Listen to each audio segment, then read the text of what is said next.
बिस्मिल्लाहिर्रहमानिर्रहीम, अस्सलाम वालेकुम। एक्सप्रेस स्पोर्ट्स पेज में मिर्ज़ा इकबाल बेग एक्सप्रेस न्यूज़ के नाज़रीन को खुश आमदीद कहता है। पाकिस्तानी क्रिकेट टीम तो अब वापस आ चुकी, लेकिन क्रिकेट की सरगर्मियाँ शुरू हो जाएंगी। आइंदा माह बांग्लादेश की क्रिकेट टीम पाकिस्तान के दौरे पर आ रही है और ICC टेस्ट चैंपियनशिप के हवाले से 2 टेस्ट मैचेस खेले जाएंगे। लेकिन सबसे अहम बात यह है कि इन दिनों ICC की जो सालाना जनरल कॉन्फ्रेंस है वो श्रीलंका के दारुल हुकूमत कोलंबो में जारी है और पाकिस्तान क्रिकेट बोर्ड की नुमाइंदगी PCB के चेयरमैन मोहसिन नकवी साहब कर रहे हैं। और इस कॉन्फ्रेंस में ICC से जो मुल्का तकरीबन तमाम 100 से ज़ायद ममालिक जो है हिस्सा ले रहे हैं, 220 के करीब डेलीगेट्स हैं। लेकिन असल चीज़ लोगों की नज़रें लगी हुई इस कॉन्फ्रेंस में इस हवाले से कि ICC चैंपियंस ट्रॉफी का मुस्तकबिल क्या होगा। पिछले बरस हमने हाइब्रिड मॉडल पर रजामंदी जाहिर की थी जब पाकिस्तान एशिया कप की मेज़बानी कर रहा था, लेकिन इस मरतबा क्या होगा। खबरें आ रही हैं भारतीय मीडिया की जानिब से कि ICC चैंपियंस ट्रॉफी में भारतीय क्रिकेट टीम पाकिस्तान नहीं आएगी। बहुत सारी चीज़ें कि जिन पर बात की जा सकती है। जय शाह भी आ रहे हैं, BCCI के सेक्रेटरी कोलंबो में, और PCB के चेयरमैन देखे उनकी मुलाकात होती है। और क्या होता है, बाद लोग तो ये कह रहे हैं कि भारतीय क्रिकेट टीम जो है वो दुबई में ICC चैंपियंस ट्रॉफी के मैचेस खेलने के लिए रजामंद होगी हाइब्रिड मॉडल पर। क्या होता है इस हवाले से बात करेंगे और दूसरे पाकिस्तानी क्रिकेट टीम के कप्तान के हवाले से भी बात करेंगे कि बाबर आजम जो है उनके हवाले से अब तक बिल्कुल खामोशी है। ना तो बाबर आजम ने मीडिया से बात की है, ना ही पाकिस्तान क्रिकेट बोर्ड ने उनके हवाले से कोई स्टेटमेंट जारी किया है। और सर्जरी की बात की गई थी, सर्जरी तो हो गई, 3 लोगों को फारिग कर दिया गया है, जिनमें जो है वो पाकिस्तानी क्रिकेट टीम के चीफ सेलेक्टर, गैर एलानिया chief selector, senior manager Wahab Riaz, Abdul Razzaq जो सेलेक्टर थे, और उनके अलावा पाकिस्तानी टीम के मैनेजर मंसूर राना। अब क्या होता है, क्रिकेट के मामलात किस नहज पर जाते हैं, इस पर हम बात करेंगे। और गुफ्तगू के लिए हमारे साथ वीडियो लिंक पर लाहौर से मौजूद है पाकिस्तान के former test fast bowler Ataur Rehman, के जो पाकिस्तान की नुमाइंदगी कर चुके हैं बैनुल अक़वामी सतह पर, बड़े अच्छे फास्ट बॉलर हुआ करते थे। इनसे हम बात करेंगे। और यह ऐसे दौर में पाकिस्तानी क्रिकेट टीम में खेले जब वसीम अकरम, वकार यूनुस वगैरह पाकिस्तानी टीम में खेलते थे। अताउर रहमान से हम बात करेंगे। और स्टूडियोज में हमारे साथ मौजूद है मारूफ क्रिकेट तज्जियाकार मुनीरुल हक, जो क्रिकेट के हवाले से मुख्तलिफ चैनल्स पर तबसरे अपने पेश करते हैं, हमारे प्रोग्राम में भी आते हैं। और रेडियो पाकिस्तान का एक बड़ा मशहूर प्रोग्राम था आलमी स्पोर्ट्स राउंड अप, 80 के अशरे में और 90 के अशरे में वो प्रोग्राम होता था। मुनीरुल हक ने उस प्रोग्राम में अपनी आवाज़ का जादू जगाया, अपनी तज्जिए पेश किए। इनसे हम बात करेंगे, अताउर रहमान से भी बात करेंगे, मुनीरुल हक से भी बात करेंगे। लेकिन इससे पहले कि हम अपने इन दोनों मेहमानों से गुफ्तगू के सिलसिले का आगाज़ करें, पहले आपको एक पैकेज दिखाते हैं। जी, पैकेज आपने देखा और गुफ्तगू के सिलसिले का आगाज़ करते हैं अताउर रहमान से। अता, कैसे देखते हैं आप अब पाकिस्तान क्रिकेट में जिस तरह से क्रिकेट बोर्ड कह रहा है कि हम डोमेस्टिक क्रिकेट को बेहतर बनाएंगे, एज अ क्रिकेटर आप पाकिस्तान में डोमेस्टिक क्रिकेट भी खेले, आपकी क्या राय है? अस्सलाम वालेकुम इकबाल भाई, आपके साथ सुनने वालों को सलाम। देखें, पाकिस्तान की डोमेस्टिक क्रिकेट एक ऐसी प्लेटफॉर्म था जहाँ से पाकिस्तान टीम बनती थी, ठीक है। जब आपने डोमेस्टिक क्रिकेट को 6 रीजन पर महदूद कर दिया तो फिर आपके प्लेयर कहाँ से आने थे? इसी वजह से कि आपने डोमेस्टिक में जिन्होंने परफॉर्म किया उनको आपने वर्ल्ड कप में नहीं रखा, और जिन्होंने सिर्फ PFL में थोड़ा सा परफॉर्म किया और ओवरसीज प्लेयर आए बाहर से, उस्मान का जिसकी मैं मिसाल देता हूँ आपको, और 5 साल पुराने प्लेयर है जिन्होंने रिटायरमेंट ली हुई थी, अहमद वसीम, मोहम्मद आमिर, उनको लेकर आए। तो डोमेस्टिक का तो आपने डोमेस्टिक को इज्जत ही नहीं दी आपने ना, ठीक है। आपकी जो क्रिकेट थी तो वो तो आपने साइडलाइन कर दी, जिन लड़कों ने परफॉर्म किया था उनको आपने साइडलाइन कर दिया, ठीक है। तो उसकी वजह से आपकी जो सिलेक्शन थी वो सिलेक्शन ठीक नहीं हुई, और जिन लोगों ने पाकिस्तान की टीम की सिलेक्शन की है उन्होंने ये देखा ही नहीं है, और ना उनको तजर्बा सिलेक्शन कमेटी का, ना उनके पास कुछ ये कोई मेरे ख्याल में कोई उनके पास कोई चैनल थी कि एक ही टीम में 5 ओपनर बैट्समैन आपने सिलेक्ट किए, जिसमें से 3 कीपर थे आपके। ना आपने मिडिल ऑर्डर को देखा, ना आपने स्पिनर शोबे को देखा, ना आपके फास्ट बॉलर में आपके पास ना कोई फिटनेस लेवल था आपका, ठीक है। और देखें, और रोटेशन पॉलिसी ने आपकी क्रिकेट को तबाह कर दिया। जब देखें कि आप रोटेशन पॉलिसी क्या होती है कि एक आदमी आप चेंज करते हैं टीम में, ठीक है, वही टीम आपको लेकर एक टीम बनाते हैं, यूनिटी। ना आपकी टीम में यूनिटी थी। आपने होम सीरीज में देखे साथ न्यूजीलैंड के खिलाफ आपने कैसे रोटेशन पॉलिटिक्स, आयरलैंड में क्या हुआ, आपने इंग्लैंड में क्या हुआ, इंग्लैंड में क्या हुआ, वर्ल्ड कप में क्या हुआ, ठीक है। तो आप देखें ना, आपके पास सारा रिजल्ट है, ठीक है। तो इन्होंने पाकिस्तान की वहाब रियाज ने जिनको आले लाल बनाया गया था, इन्होंने पाकिस्तान की क्रिकेट की तबाही किया, आप छुपते फिरते हैं। बिल्कुल सही कह रहे हैं आता मुनीर, आप एग्री करेंगे, अभी फिर मैं आपसे उधर भी आऊँगा, लेकिन आप समझते हैं कि वहाब रियाज ने जो है इसकी पाकिस्तानी क्रिकेट टीम के हवाले से जो उन्होंने सिलेक्शन की है, उस हवाले से आप समझते हैं कि जिस तरीके की सिलेक्शन हुई उस पर तनकीद हो रही? फिर मैं आपसे चैंपियंस ट्रॉफी के हवाले से भी पूछता हूँ। बहुत बहुत शुक्रिया इकबाल, सबसे पहले तो आपका, आपने प्रोग्राम में मदद किया। देखिए सिलेक्शन के हवाले से तो बहुत बातें हो गई, बिल्कुल सही कहा था रहमान साहब ने कि मेडल ऑर्डर तो हमारा था ही नहीं। स्पिनर पे हमें जिसको लेके जाना चाहिए था उसामा मीर को, उसको हमने शामिल नहीं किया, जिसको लेके गए उसको खिलाया नहीं अबरार को, वो जो स्पिनर का एक बोझ है वो डाल दिया शादाब के बाद, जो मुकम्मल नाकाम रहा। आपको पता है इंटरनेशनल क्रिकेट में एशिया कप से हम देख रहे हैं, एशिया कप, फिर ओडीआई वर्ल्ड कप और फिर T20 वर्ल्ड कप, तीनों फॉर्मेट में जो है वो हमें टोटल फेलियर नजर आए। अब तो लंकन प्रीमियर लीग में वो विकेटों पे विकेटें ले रहे हैं। देखिए मैंने पहले भी आपसे कहा था कि उनकी बहुत मेहरबानी होगी अगर वो अपने आप को महदूद रखें लीग्स तक, क्योंकि इंटरनेशनल क्रिकेट में तो वो कुछ भी नहीं कर रहे हैं हमारे लिए। तो अगर PSL में वो अपना जो परफॉर्मेंस दे रहे हैं वहां तक रहें तो बेहतर है। यहाँ दूसरे खिलाड़ियों को मौका दे आने का बहुत बहुत शुक्रिया। और साथ साथ कुछ और भी खिलाड़ी हैं, जैसे फहीम अशरफ को बहुत मौका दे दिया आपने, हसन अली पता नहीं कहाँ से आ जाते हैं, उनको मौका मिल जाए। इनकी वो बयान दे रहे हैं हसन अली, आपने नोट किया है कि वो बयान दे रहे हैं कि आलात कहाँ से लाएंगे, सर्जरी कैसे होगी, और बाबर आजम की तारीफ करें, तो ये इससे पाकिस्तान क्रिकेट को नुकसान नहीं है? बिल्कुल नुकसान है। मैं तो कह रहा हूँ सबसे पहले तो हसन अली की सर्जरी होनी चाहिए। भाई आप क्या करते रहे, टीम की आपकी क्या परफॉर्मेंस है इतने अरसे से पिछले, और हर जगह उनको मौका दे दिया जाता। अभी पिछले वर्ल्ड कप में भी चले गए थे, 2023 में चले, आयरलैंड में उनको क्यों खिलाया? बाबर आजम थे तो उनको खेलने का मौका मिल गया ना। ये जो चीजें हैं इकबाल, इसको दुरुस्त करना है। अभी डोमेस्टिक स्ट्रक्चर पर बात कर रहे थे, अब मतलब ये अभी भी जो बयान आया है PCB की तरफ से कि फिटनेस में समझौता नहीं होगा, डिसिप्लिन में समझौता नहीं होगा, डोमेस्टिक स्ट्रक्चर पे, मुझे बताया कौन ये बात नहीं करता है? हर दफा यही बात होती है, लेकिन होता कुछ नहीं है। एक चीज इस दफा जरूर हम बेहतर इसको कह सकते हैं कि पेंटेंगुलर कप चूंकि तीनों फॉर्मेट पे कहा गया, ये खुशहाली चीज है, लेकिन डोमेस्टिक स्ट्रक्चर आपका ऐसे बेहतर नहीं होगा। आपको अंडर 13 और अंडर 16 लेवल से देखना होगा। हम अंडर 19 में जाके कहीं खिलाड़ियों को जज करने शुरू करते हैं, तो 13 और 16 जरूरी है। अगर आपसे पूछें, जिस तरह मुनीरुल हक बता रहे थे, अगर मैं आपसे पूछूं तो आप क्या समझते हैं, जिस तरह आपने भी निशानदेही की कि डोमेस्टिक क्रिकेट के टॉप परफॉर्मर्स को मौका नहीं मिला, आप क्या समझते हैं, क्या कप्तान की तब्दीली ऑन द कार्ड है या नहीं है? बज़ाहिर तो यही लग रहा है, ना बाबर आजम PCB के चेयरमैन से मिले, ना बाबर आजम ने कोई मीडिया से बात की, ना बाबर आजम के हवाले से पाकिस्तान क्रिकेट बोर्ड ने कोई बयान जारी किया। आप समझते हैं कि नवंबर में जब ऑस्ट्रेलिया के दौरे पर जाएंगे तो बाबर आजम ही कप्तान रहेंगे?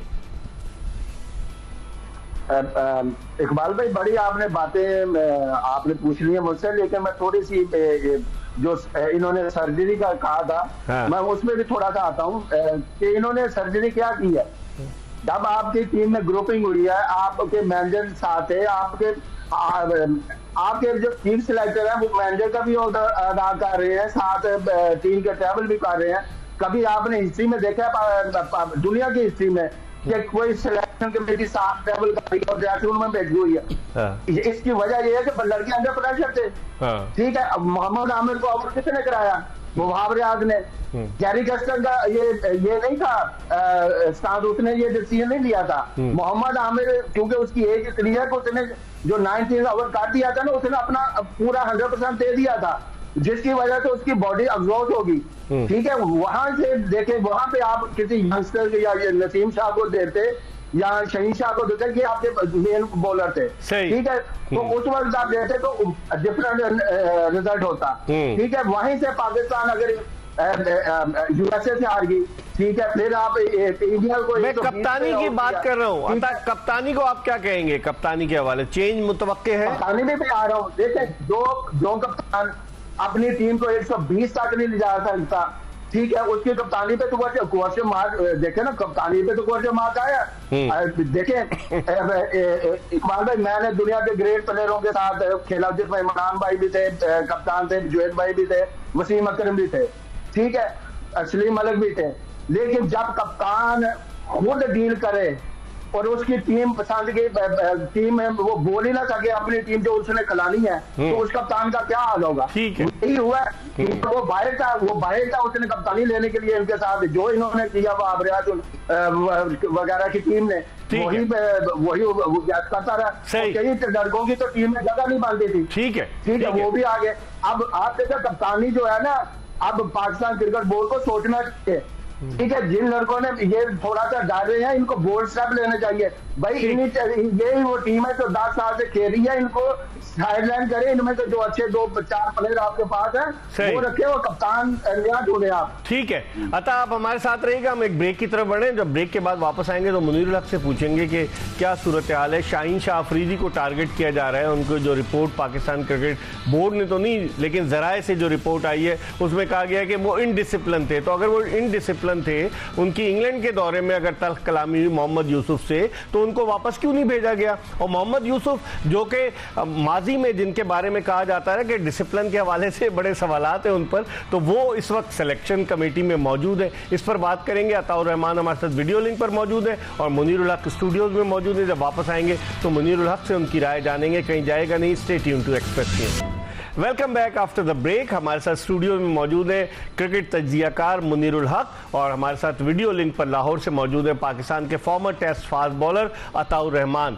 ब्रेक पर जाने से कबल अताउर रहमान जो बात कर रहे थे, मुनीर आपकी क्या राय है, आप क्या समझते हैं कि सन्नाटा है? बाबर आजम को ना उन्होंने वो प्रैक्टिस की भी उनकी वीडियो जारी की जा रही है और वो ऑस्ट्रेलिया से एक साहब आए थे, उनसे वो मशवरा कर रहे हैं कि कैसे तेज खेला जाएगा। तो इन तमाम बातों से लगता है कि वो कप्तानी तो नहीं छोड़ना चाह रहे। जिस तरह केन विलियमसन ने कप्तानी छोड़ दी, जिस तरह हसन रंगा ने कप्तानी छोड़ दी, तो लगता है कहीं ना कहीं से उनको कोई गारंटी, कोई श्योरिटी दी गई जिसकी वजह से खामोश है। देखिए, अखलाकी तौर से तो इकबाल सिलेक्शन कमेटी, पूरी सिलेक्शन कमेटी और कप्तान बाबर आजम को अपने इस्तीफा दे देना चाहिए था, क्योंकि टीम सेलेक्ट की, वो परफॉर्म नहीं कर सकी और बहुत ज़्यादा उसमें खामियां नजर आई।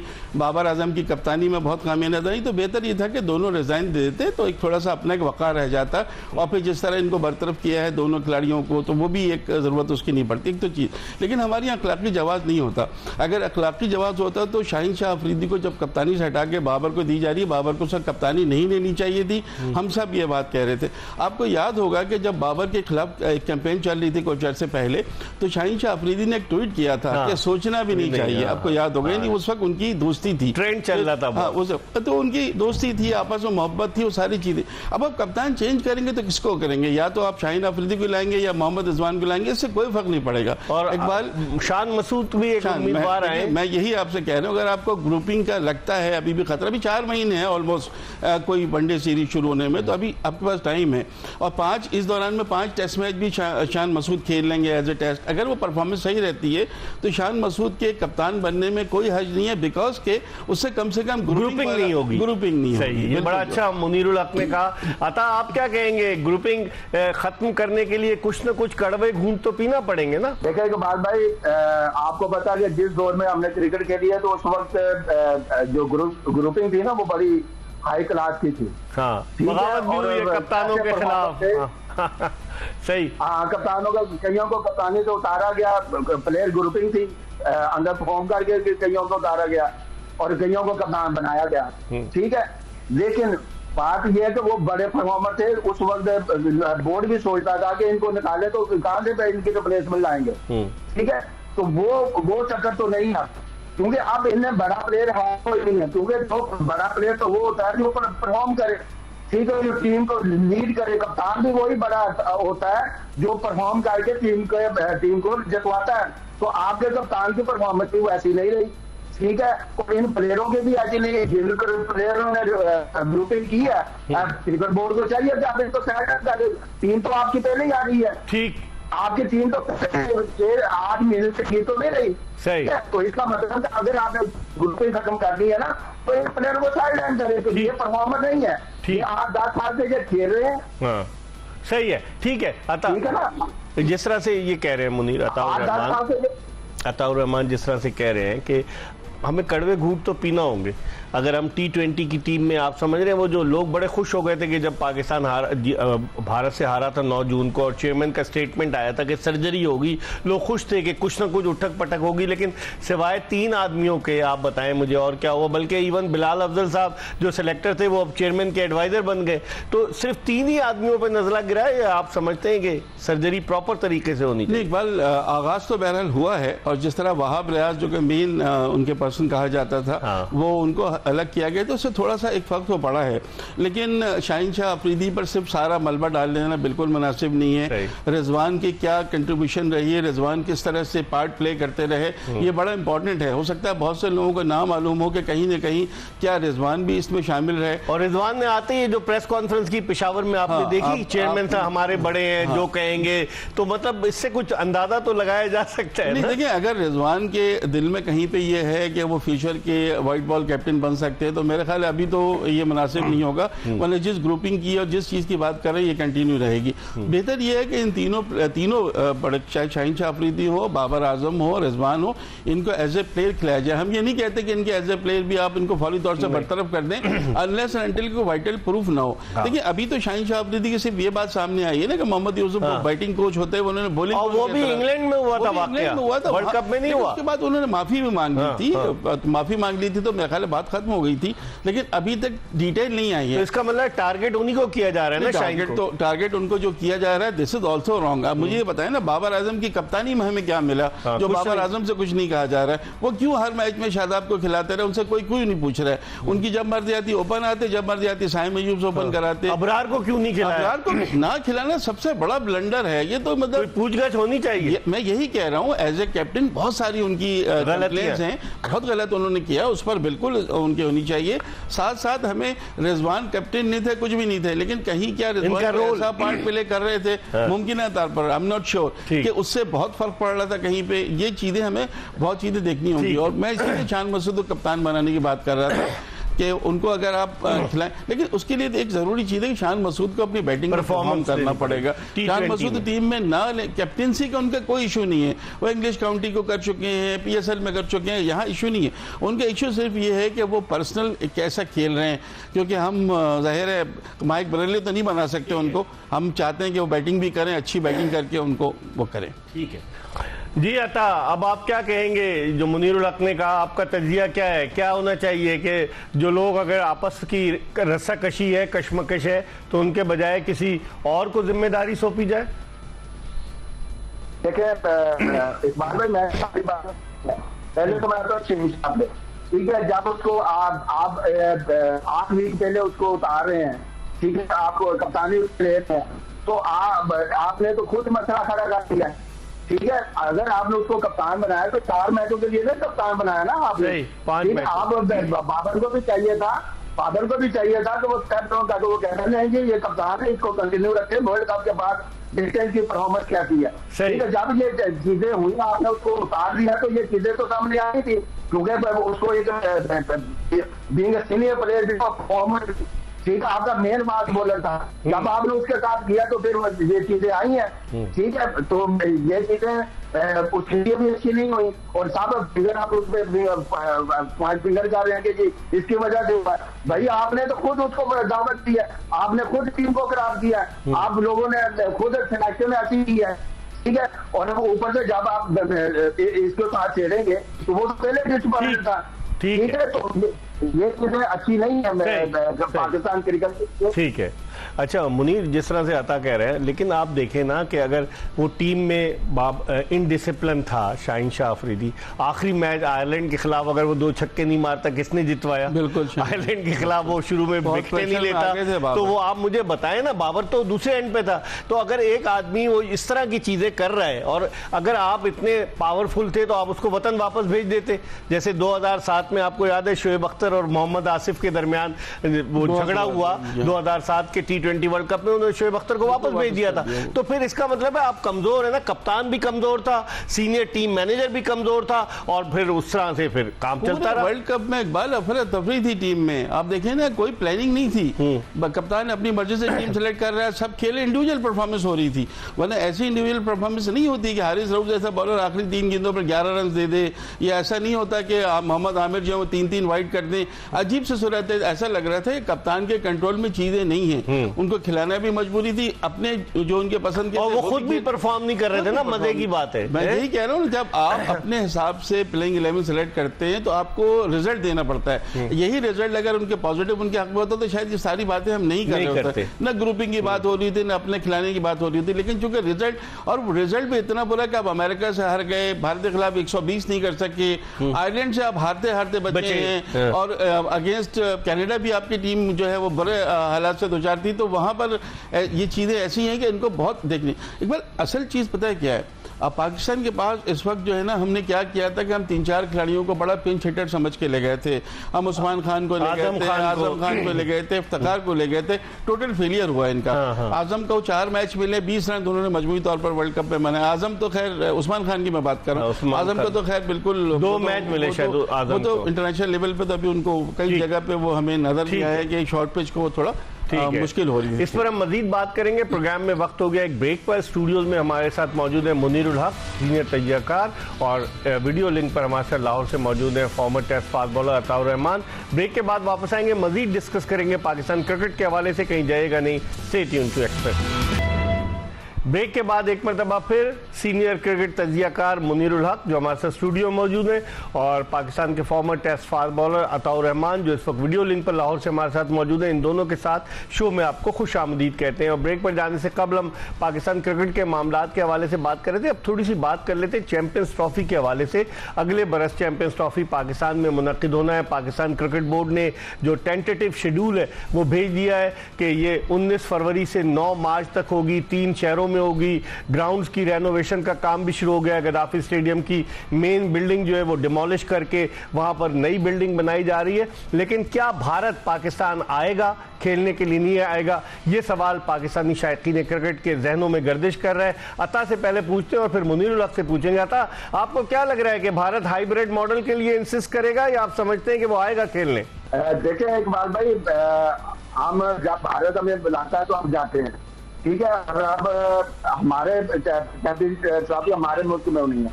तो हमें उनको चाहिए कि अब हमारे मुल्क में आके खेलें, और आपको हमें भी मेहमानवाजी करने का मौका दिया जाए। लेकिन ये इसमें ये है कि गवर्नमेंट, ये लड़ाई क्रिकेट बोर्ड की नहीं है, पसंद की कोई बात नहीं, ये है गवर्नमेंट लेवल पे। अगर नरेंद्र मोदी साहब चाहते हैं कि क्रिकेट की वजह से लोग आपस में मिले और लोगों को अच्छी क्रिकेट देखने को मिलनी चाहिए, तो उनको चाहिए कि फिर भारतीय टीम को इजाजत दे ताकि वो पाकिस्तान में आके चैंपियंस ट्रॉफी खेले। और इनको यहाँ पे किसी किस्म की कोई ऐसी बात ही नहीं है कि जिसका कोई खतरा हो इनके पास। सही। मुनीर, आपकी क्या राय है? देखिए, अब अभी तक तो वो भारतीय क्रिकेट बोर्ड ने कोई ऑफिशियल स्टेटमेंट नहीं जारी किया है, लेकिन क्या हो रहा है कि खबरें आ रही हैं कि जी वो मीडिया पे, उनके यूट्यूब चैनल पे, अखबारात में ये खबरें आ रही कि भारत 100% नहीं जाएगा खेलने। आपकी क्या राय है, ये ऊंट किस करवट बैठेगा? इकबाल, हमने सुना है ना कि पैसा बोलता है। इट्स वेरी अनफॉर्चुनेट, क्रिकेट में भी अब पैसा बोल रहा है, इसलिए कि भारतीय क्रिकेट बोर्ड के पास इतना पैसा है, इतना मजबूत बोर्ड है कि वो बहुत सारी चीज़ें, आईसीसी वहाँ खामोश हो जाता है, जिसे हम कहते हैं अपनी आंखें बंद कर लेना। जाहिर है $600 मिलियन का रेवेन्यू अगर है तो उसमें से 234 मिलियन 38-39% अगर अकेले भारतीय क्रिकेट बोर्ड को मिलता है तो आप अंदाज़ा लगा सकते हैं कि पैसा कितना बोल रहे हैं, ये आपको पता है। तो एक तो ये चीज़ है कि वो कोशिश उनकी पूरी होगी कि इस तरह हाइब्रिड मॉडल पे हो और फाइनल में पहुंचे तो फाइनल भी वो अपनी मर्जी के वेन्यू पे खेले, नॉट इन पाकिस्तान। राजीव शुक्ला का बयान आया था चंद रोज पहले, उसमें तो उन्होंने कहा था कि अभी कोई बात नहीं है, लेकिन मैं 2 दिन से इंडियन मीडिया सुन रहा हूँ, और जो उन्होंने अब जो जिस तरह शुरू किया है ना, मैं भी बिल्कुल इसका कायल नहीं था, लेकिन ऐसा लग रहा है कि सब लोग उन्होंने जहन बना लिया है कि पाकिस्तान में नहीं खेलने जाना। एक मुझे बड़ी अजीब अजीब बातें कर रहे हैं भाई, को होस्ट भी तो होते हैं, तो जिस तरह अभी वेस्ट इंडीज और अमेरिका में T20 वर्ल्ड वर्ल्ड कप खेला गया, को होस्ट तो चैंपियंस ट्रॉफी, ये चीजें पहले डिसाइड होती है। क्या ओडीआई वर्ल्ड कप को होस्ट था? नहीं। क्या 2026 में होने वाले T20 वर्ल्ड कप भारत में को होस्ट है? तो भारत की ये बात इनको को होस्ट है 2026 में श्रीलंका पहले से तय है ना। लेकिन हमारे यहाँ ये चीज जब चैंपियंस ट्रॉफी मिली थी आईसीसी को, ये था कि पाकिस्तान में होगी। बिल्कुल होगी। मुझे ये समझ में नहीं आता, तमाम तर बातों के बावजूद जब Pakistani team ODI world cup में चली गई, उस वक्त तासुर यही दिया गया कि भाई एशिया कप नहीं खेले तो एसीसी इवेंट था, लेकिन वर्ल्ड कप तो हम आईसीसी इवेंट है, वो तो हम खेलेंगे। तो वर्ल्ड कप जब आप खेलने के लिए गए थे तो T20 वर्ल्ड कप उनको खेलने आना चाहिए। लेकिन मैंने फिर वही आपसे कहा कि भारतीय क्रिकेट बोर्ड, एक चीज और इकबाल जो हम मिस कर रहे हैं, अगले चंद महीने में आईसीसी के सरबराह का तयन होना, चेंज होंगे और ग्रेगरी बार्कले चले जाएंगे। जय शाह के बारे में 99% वहां का मीडिया कह रहा है कि वो बन जाएंगे सरबराह। तो क्या सरबराह बन के भी वो क्या भारतीय क्रिकेट बोर्ड की तकलीद करेंगे या इंडिपेंडेंट होंगे, ये उनके ऊपर भी देखा जाएगा। पिछले साल तो ये था इकबाल के उनके यहाँ इलेक्शन थे, अब तो नरेंद्र मोदी 5 साल के लिए इलेक्ट हो गए हैं ना, आ चुके हैं, अब तो वो भी नहीं है। तो अमित शाह जो उनके इंटीरियर मिनिस्टर है, उनके साहबजादे हैं जय शाह, तो अपने वालिद से कहें, वालिद उनसे बात करेंगे तो मेरे ख्याल इशू इतना नहीं है। लेकिन जब दिल में ही नहीं है उनको तो फिर उनको आने नहीं है। एक पैसे का गुरूर है कि हम जो चाहें वो कर सकते हैं। अपनी मर्जी से सेमीफाइनल खेला था ना, उन्होंने बहुत पहले कह दिया था कि गयाना में खेलेंगे सेमीफाइनल, हर चीज इनकी मर्जी की हो रही है ना। तो यहाँ वहाँ दिन में मैचेस हो रहे हैं क्योंकि रेवेन्यू का मसला था, आपको याद होगा। तो ये चीजें एक बार थोड़ा सा देखनी होगी। मुझे लग रहा है कि पैसे का जहाँ मामला आ जाता है वहाँ चीजें फिर गड़बड़ा जाती है। अतः आप क्या कहेंगे, क्योंकि अब पाकिस्तान में कोई बड़ा इंटरनेशनल टूर्नामेंट जो है वो 2008 के बाद नहीं हुआ। जब एशिया कप हुआ था 2008 में और भारतीय क्रिकेट टीम आई थी, तो चैंपियंस ट्रॉफी जब होगी तो 17 बरस के बाद कोई इंटरनेशनल टूर्नामेंट पाकिस्तान में होगा। तो आप समझते हैं कि जिस तरह से फिजा बनाई जा रही है कि भारतीय टीम नहीं आएगी, आप समझते हैं कि आइंदा आने वाले दिनों में, इसी इजलास में तो चले कोई फैसला नहीं होगा, लेकिन आइंदा आने वाले दिनों में आप समझते हैं कि कोई ना कोई हतमी फैसला हो जाएगा? देखिए आप देखिए इकबाल भाई, बातें दो है। पाकिस्तान क्रिकेट बोर्ड को भी चाहिए और इंग्लैंड क्रिकेट बोर्ड को भी चाहिए कि श्रीलंका में जो कॉन्फ्रेंस होगी ना, वहाँ पे इनको चाहिए कि इस इश्यू को उठाया जाए, ठीक है। और आईसीसी को भी एग्री करें और ताकि इंडिया क्रिकेट बोर्ड को भी फोर्स किया जाए कि आप पाकिस्तान में आके खेलें, ठीक है। और अगर इंडिया टीम पाकिस्तान नहीं है, क्योंकि हम हर दफा पाकिस्तान की टीम इंडिया जाके खेलती, ठीक है। और अगर ये नहीं कि तो पाकिस्तान क्रिकेट बोर्ड को बोल्ड स्टेप लेना चाहिए, तो फिर हमेशा के लिए इंडिया के बारे में भी हमारे दरवाजे बंद कर देने चाहिए, ठीक है क्रिकेट बोर्ड को। फिर ऐसा, क्योंकि तो आपने कितनी देर तक आप मिलते करेंगे, सही, ठीक है। तो हमारी भी कोई इज्जत है, ठीक है। वो चाहते हैं, वो कहते हैं कि इंडिया की वजह से उनकी क्रिकेट बेहतर है, हमारी क्रिकेट को नुकसान हो रहा है, ऐसी बात नहीं है। जी मुनीर, एक बार एक चीज और मैं देख रहा हूँ इंडियन मीडिया में, वो एक नई कैंपेन चला रहे हैं कि अब राइवलरी पाकिस्तान इंडिया नहीं है, अब इंडिया ऑस्ट्रेलिया राइवलरी है, कि अब जो दो बड़ी टीमें हैं अब पाकिस्तान को वो कहीं नहीं कर जानते। लेकिन आपको पता है कि जो सबसे ज्यादा जो मैचेस हुए अमेरिका में, जो 16 मैचेस हुए, सबसे ज्यादा रेवेन्यू उन 15 मैचेस को हटाकर सिर्फ एक पाकिस्तान इंडिया के मैच। और आइंदा भी जब भी होंगे, ये जो इन दोनों टीमों का अट्रैक्शन है ये खत्म अभी नहीं होगा। और इंडिया ऑस्ट्रेलिया राइवलरी कैसे हो सकती है? राइवलरी तो एशेज की है बिटवीन ऑस्ट्रेलिया और इंग्लैंड, तो क्या उस ग्राउंड बना रहे हैं ना इंडियन मीडिया। ये मैं सिर्फ बातें कि पाकिस्तान को थोड़ा सा कमजोर दिखाने के लिए, पाकिस्तान इंडिया का कोई मुकाबला नहीं है, अब वो कोई रेवेन्यू जनरेट नहीं होगा, लेकिन जब भी इनका मैच होगा उसी तरह से रेवेन्यू जनरेट होगा, क्योंकि अट्रैक्शन अलग ही है दोनों टीमों के दरमियान। इस पर हम मजीद बात करेंगे। वक्त हो गया प्रोग्राम के आखिरी ब्रेक का, हम ब्रेक की तरफ बढ़े और ब्रेक के बाद अताउर रहमान और मुनीरुल हक के साथ दोबारा आपको ज्वाइन करेंगे। Stay tune to Express news. Welcome back after the break. आप देख रहे हैं एक्सप्रेस स्पोर्ट्स पेज, और एक्सप्रेस स्पोर्ट्स पेज में हम बात कर रहे हैं क्रिकेट के हवाले से, और हमारे साथ स्टूडियोज में मौजूद है सीनियर क्रिकेट तजियाकार मुनीरुल हक, जबकि हमें वीडियो लिंक पर लाहौर से ज्वाइन किया है पाकिस्तान के former test fast bowler Ataur Rahman ने। चंद मिनट बाकी रह गए। अता, आप मुख्तसरन जवाब दीजिएगा। पहले आप बताइए कि आपकी नज़र में T20 और वनडे के लिए पाकिस्तान का कप्तान तब्दील होना चाहिए या बाबर को कंटिन्यू करना चाहिए? देखिए, बाबर को आपने देख लिया, काफी अरसे से कप्तानी कर रहा है, लेकिन वो इतने अचीवमेंट हमें हासिल नहीं हुई, या वो रिजल्ट जो हम एक्सपेक्ट कर रहे थे वो हासिल नहीं हुए। तो अब बाबर की परफॉर्मेंस पे भी क्वेश्चन आ रहा है कि कप्तानी जब उससे ली जाती है करने को कहा जाता है, जब वो कप्तान बनाया जाता है और उसकी परफॉर्मेंस जो है ना वो डिक्लाइन की तरफ आ जाती है। तो आई थिंक बाबर को भी चाहिए कि खुद रिजाइन दे दे कि वो एज ए प्लेयर खेले, ठीक है। और आई थिंक कोई नया कप्तान आप जैसे शान मसूद सलमान आ गया है, तो अब्दुल्ला शफीक का ये वो यंगस्टर है जिनको अब मौका देना चाहिए ताकि इनके पास टाइम है। ठीक है, जमाती में भी इसे करवाए कप्तानी। सही, ठीक है, ठीक है, ठीक है। मुनीर, आपकी क्या राय है? देखिए, बाबर आजम की अगर कप्तानी पे 2019 के वर्ल्ड कप के बाद उन्हें कप्तान बनाया गया, और आप देखेंगे 3 T20 वर्ल्ड कप उनकी कप्तानी में हम नहीं जीत सके। फिर उसके अलावा अगर आप देखें, एक 50 ओवर का वर्ल्ड कप नहीं जीत सके। हम उनके अलावा एशिया कप 2 एशिया कप उनकी कप्तानी में नहीं जीत सके। तो आप समझते हैं कि जिस तरह विराट कोहली है वो एज अ कैप्टन ने एज अ प्लेयर खेला, और बहुत सारी मिसालें मादी में सचिन तेंदुलकर की, ब्रायन लारा की, जो एज अ प्लेयर खेले। राहुल द्रविड़ की एग्जाम्पल है, जो रूट की एग्जाम्पल है, वो कप्तानी कर चुके। तो आप नहीं समझते कि इसमें कोई कबात नहीं है? नो डाउट के बाबर आजम जबरदस्त बैट्समैन है, पाकिस्तान के लिए लॉरेंस लेकर आए, दुनिया के टॉप बैट्समैनों में उनका शुमार होता है। तो क्या जरूरी है कि कप्तानी करें? नहीं, इकबाल आपकी बात बिल्कुल सही है। बेहतर ये है कि खुद स्टेप डाउन हो जाएं बाबर, उनके लिए बेहतर है, उनके क्रिकेट करियर के लिए बेहतर है। और नया कप्तान कौन होगा, तो अगर मेरा ओपिनियन पूछते हैं, जो मैं थोड़ी बहुत क्रिकेट को, आप तो मुझसे माशाल्लाह बहुत ज़्यादा समझते हैं, ना बाबर को कप्तान होना चाहिए व्हाइट बॉल का, ना रिजवान को, ना शाहीन अफरीदी को। शान मसूद को बनाए, किसी और को ले आए।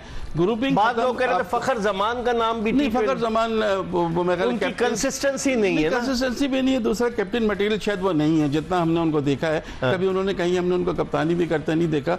जब आपके पास अभी तो देखें चॉइस वही बन रहे हैं, अगर आप, लेकिन आपको लगता है कि ग्रुपिंग नहीं है, फिर भी इन तीनों को में से किसी को ना बनाना बेहतर होगा। तीनों का क्रिकेट करियर है, शाहीन का भी क्रिकेट करियर बहुत है। और ये जो पाबंदी लगाने की सोच रहे थे, ये जो खबरें चलवा रहे हैं शाहीन पे 1 साल की पाबंदी, गलत है। इससे टीम का शिराजा बिखर जाएगा। लेकिन अगर बहुत सीरियस एलिगेशंस है तो कहीं ना कहीं आपको स्टेप लेना पड़ेगा। इसलिए कि मुल्क से ज्यादा कोई नहीं होता। लेकिन ये ना हो ना कि कुर्बानी से ये मैं आपसे कह रहा हूं, क्योंकि देखिए बाबर को तो कप्तान रहने का खुद ही उनको सोच लेना चाहिए कि नहीं हो पा रहा है। 2022 के वर्ल्ड कप के फाइनल में हम कैसे पहुंचे थे कि नीदरलैंड ने हरा दिया था साउथ अफ्रीका में, हम नहीं पहुंचते।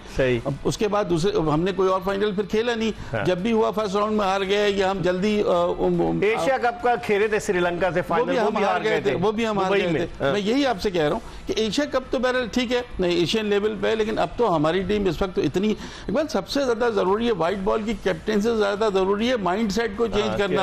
आपकी शुरू में आप जाके जैसे खेलते 130 125 के स्ट्राइक रेट पर फंसी हुई है। दुनिया 250 के स्ट्राइक रेट की बात करती है, कैमियो इनिंग्स में 350 का स्ट्राइक रेट होता है। आपको यहाँ पर पहले अपने माइंडसेट को चेंज करें। मैं कोच आए तो उससे बेहतर। आखिरी जुमला आप बताइए, मुनीरुल हक से आप मुत्तफिक हैं कि माइंडसेट चेंज करें? क्योंकि जो हमारे ओपनर्स जाते हैं या फिर जिस तरह से हम बैटिंग करते हैं, लगता है कि हमारा कोई स्ट्राइक रेट ही नहीं है, अपने लिए खेलने प्लेयर्स। बिल्कुल इकबाल भाई, देखिए आपके पास तो बैट्समैन ही एक है, प्रॉपर जो बैट्समैन है ना आपके पास एक ही है। आप पूरी टीम को देख लें, कोई मुझे स्पेशलिस्ट बैट्समैन बता दे टॉप 5 में। अगर रिजवान है तो वो स्पेशलिस्ट विकेटकीपर बैट्समैन है। बाकी आपके पास फखर साहब वो भी कोई आपके पास बैट्समैन ही नहीं है। इंडिया को देख ले, उनके टॉप 5 बैट्समैन जो है ना वो प्रॉपर बैट्समैन है। ठीक है, बाबर को भी चाहिए, बाबर को चाहिए। अब इसने इतनी कप्तानी की है, इसको खुद स्टेप डाउन कर देना चाहिए। ठीक है, ठीक है, ताकि इसकी परफॉर्मेंस बेहतर हो। बहुत बहुत शुक्रिया, बहुत शुक्रिया अताउर रहमान, आपने हमें ज्वाइन किया वीडियो लिंक पर लाहौर से। और मुनीरुल हक आपका भी बहुत बहुत शुक्रिया। इसके साथ ही एक्सप्रेस स्पोर्ट्स पेज की ये एपिसोड अपने अख्तिताम को पहुंची। इंशाल्लाह अगर जिंदगी ने वफा की तो अगले शो में फिर आपकी खिदमत में हाजिर होंगे। मिर्जा इकबाल बेग और एक्सप्रेस न्यूज की पूरी प्रोडक्शन टीम को इजाजत दीजिए। अल्लाह हाफिज।